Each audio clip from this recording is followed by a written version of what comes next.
근데 연호를 쓴다? 저것들이 우리랑 동급이라고 생각해? 자식이 개념을 집에 두고 왔구만! 뭐 더 이상 설명 않겠습니다.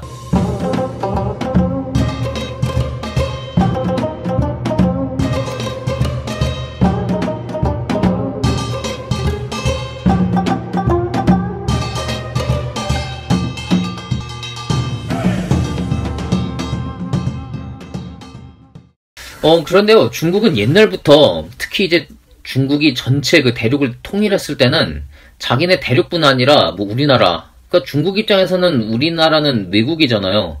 근데 우리나라라든지 동남아시아에 있는 여러 그런 국가들까지 자신들의 제후로 취급을 합니다. 웃기는 일이죠? 왜 전혀 그 다른 민족의 나라인데 왜 자기네 걸로 생각을 하는지. 그런데 그 제후국이라고 생각을 하고, 그러니까 자기보다 훨씬 작으니까 크기가 이제 작고 인구도 자기네보다 적고 그러니까 그냥 무시하는 거예요. 그러면서 자기네들한테 알아서 먹이를 숙여라, 이런 개념이 되겠습니다. 그렇게 이제 제후 취급을 하는데요. 그러다 보니까 이제 우리가 이제 맨날 힘이 약할 때는 정말 곡물 갖다 바치고 그래야겠죠. 그런데 자, 여기서 보면은 고구려나 뭐 발해 이런 나라들이 연호를 사용했다는 것이 왜 대단한 것인지를 조금씩 알 수 있을 겁니다. 자, 그런 가운데 이제 우리가 연호를 썼습니다. 몇 가지만 예를 좀 들어볼게요. 자, 고구려.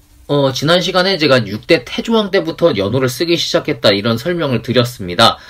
그런데 이제 남아있는 건 없고, 지금 현재 고구려의 연호로는 이제 19대 광개토대왕 때 영락이란 연호를 썼다. 그리고 몇 개 왕들의 연호가 더 남아있는 것 같아요. 그리고 백제와 신라에서도 그걸 썼다는 기록이 있습니다. 특히 연호가 많이 남아있는 나라는 의외로 역사 기록이 그렇게 많지 않은 발해입니다. 발해를 세운 1대 고왕 대조영이 천통이란 연호를 썼고요. 또 2대 무왕이 인안, 3대 문왕은 대흥, 그리고 여긴 지금 적지 않았습니다만 10대 선왕 때 해동 성국을 이루었던 선왕 때는 권흥이라고 하는 연호를 썼습니다. 그 이외에 우리가 이거 뭐 황제 국가도 아닌데 뭐 얘네들이 왕보다도 못한 애들이 연호를 썼어? 이런 경우도 있어요.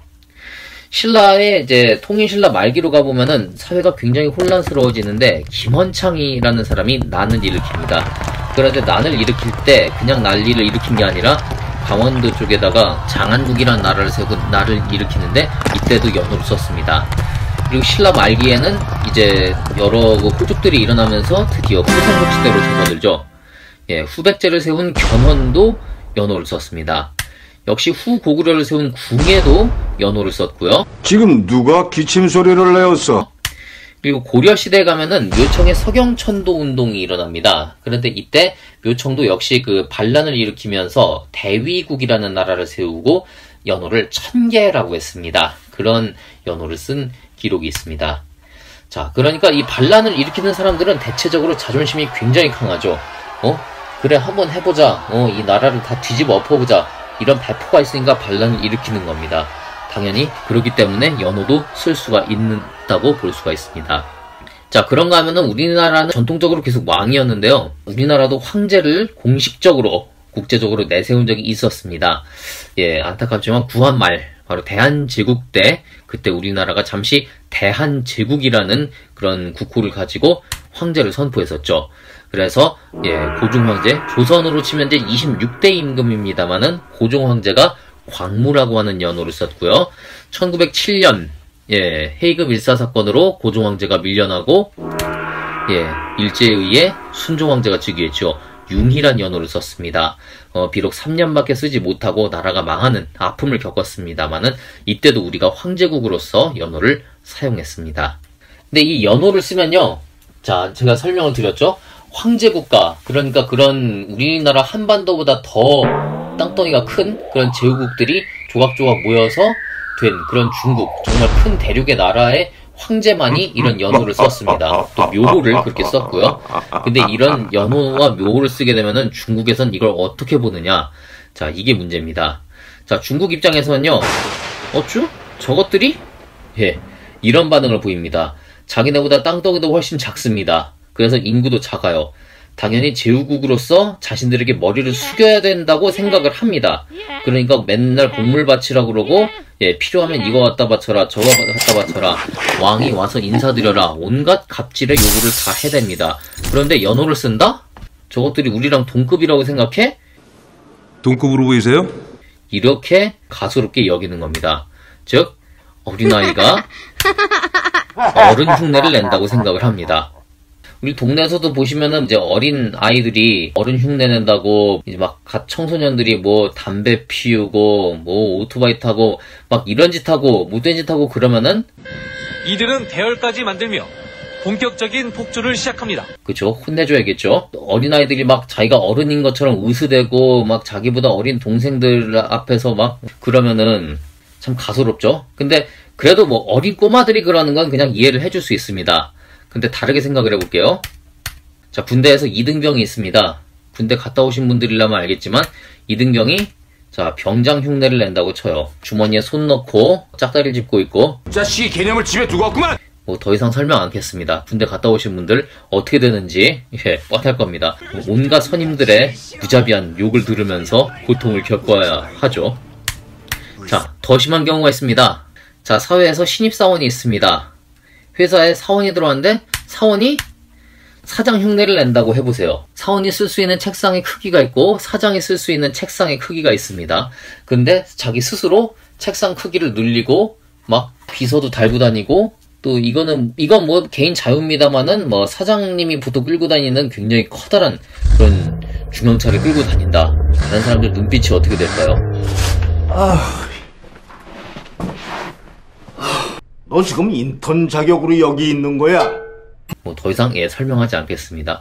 그러니까 중국 입장에서는 우리가 연호를 쓰는 거를 꼭 이런 식으로 바라본다는 겁니다. 우리로서는 참 말도 안 되는 간섭입니다만은 실제로 그러니까 이런 게 있을 때 그냥 가소롭게 여기고 무시하는 선에서 끝나는 게 아닙니다. 중국은 간섭을 해옵니다.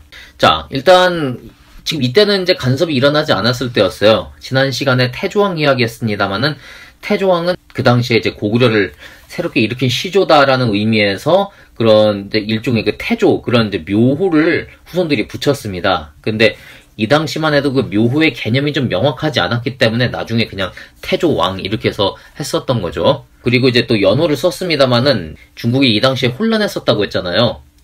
그러다 보니까 우리를 뭐 건드릴 만한 그런 때가 되지를 않았습니다. 자, 신라 때로 넘어갑니다. 신라로 이제 삼국을 통일한 왕이 문무왕이고 그 아버지가 바로 태종 무열왕이었죠.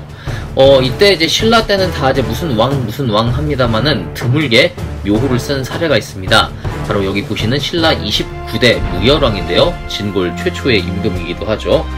그리고 이 아들인 문무왕 때 삼국을 통일하게 됩니다. 근데 이 태종이란 그 묘호를 썼다고 해서 아마 이때 연호도 같이 썼을 거예요. 묘호를 썼다고 해서 당나라가 간섭합니다. 야, 니네 왜 그거 써? 니들이 황제야?